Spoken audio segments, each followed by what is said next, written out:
ఆ cinema theatre దగ్గరికి వెళ్ళి వాళ్ళతో మాట్లాడితే 3 థియేటర్లో లేదు మేడం, రెసిడెంట్స్ మీకు సెంటిమెంట్స్ దెబ్బతింటుందంటే మేము రిలీజ్ చేయమని వాళ్ళు స్టాప్ చేశారు. ఐమాక్స్ మటుకు అది ఈ పీపుల్లో బిలాంగ్స్ టు ఆర్ఎస్ఎస్ వాళ్ళకి ఐమాక్స్ వాళ్ళు మటుకు ఎట్టి పరిస్థితుల్లో మేము ఇది రిలీజ్ చేసి తీరుతాము. అప్పుడు మేమంతా వెళ్ళినప్పుడు నేను ఎవ్వరే కానీ యూత్లు రెచ్చగొట్టాలి. I teach them only to follow Bible. కానీ XYZ లీడర్స్ వాళ్ళు ఏం చేశారు, ఓనరా మొత్తం కిటికీలు దాన్ని పక్కన కొట్టండి ఇట్లా అట్లా నేను చేసేటప్పటికి ఈ అబ్బాయిని చెయ్యి కోసుకున్నాడు. అంత మంచి విశ్వాసి డేవిడ్. అట్లా ఎట్లా మా వేసుకోవడం పెళ్ళైందా మీరు ఎట్లా ఇది మీరు రిలీజ్ చేయడానికి వీల్లేదని చెయ్యి కోసేసుకున్నాడు.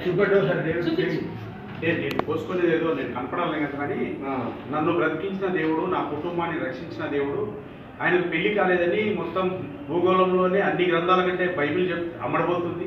అటువంటిప్పుడు ఈయనకు ఈ విధంగా వీడు చేయడం తప్పు, నవల ఆధారం చేసుకుని ఏదో చేసిండు.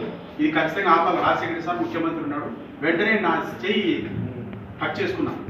అంటే చావాలని కాదు, నిరసన తెలిపితే రక్తం చిందిస్తే ఖచ్చితంగా సినిమా అవుతుంది అన్నటువంటి ఆలోచనతో ఆ పని చేసినాను. ఇప్పటిదాకా మాట్లాడుకుంటున్నారంటే మీరు అప్పుడు దేవుని కొరకు నిలబడ్డ విధానం కోసం 4 years కోర్టు చుట్టూ తిరిగాము. Even I was arrested. అందరూ 21 people ప్రతిసారి వెళ్ళడము, అది మా దురదృష్టమేటో తెలియదు. కానీ ఆ జడ్జి కూడా అంత ఆర్ఎస్ఎస్ 21 people మీరు మరి ఎంత 14 ఉన్నారు బయటపడి గట్టిగా ఎంత అసహ్యంగా వచ్చేవాళ్ళో తెలియదు. దాంట్లో పాపం కొంతమంది సేవకులు ఉన్నారు, వాళ్ళ దగ్గర డబ్బులు ఉండవు, ప్రాణాలు కోరుకునేందుకు. అట్లా నేను కలిసి ఏదో చేశాను. 4 years అయిపోయిన తర్వాత ఒక ముస్లిం జడ్జి వచ్చాడండి.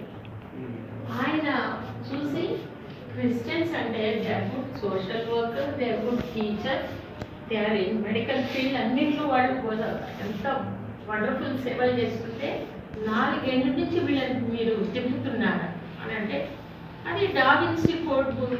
ఏంటండి DaVinci code movie? It is universal issue. అది ఆల్ ఓవర్ ది ప్రపంచం చేస్తుంది. వీళ్ళని మటుకు మీరు ఎందుకు ఇది చేశారు అని తిట్టి మొత్తం ఇమ్మీడియట్గా కేసు అంతా కొట్టేశారు. సో అందుకే నాకు డేవిడ్ అంటే చాలా అభిమానము.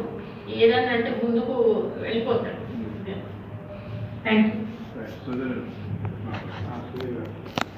సుధీర్ గారి గురించి పరిచయం అవసరం లేదనుకుంటాను.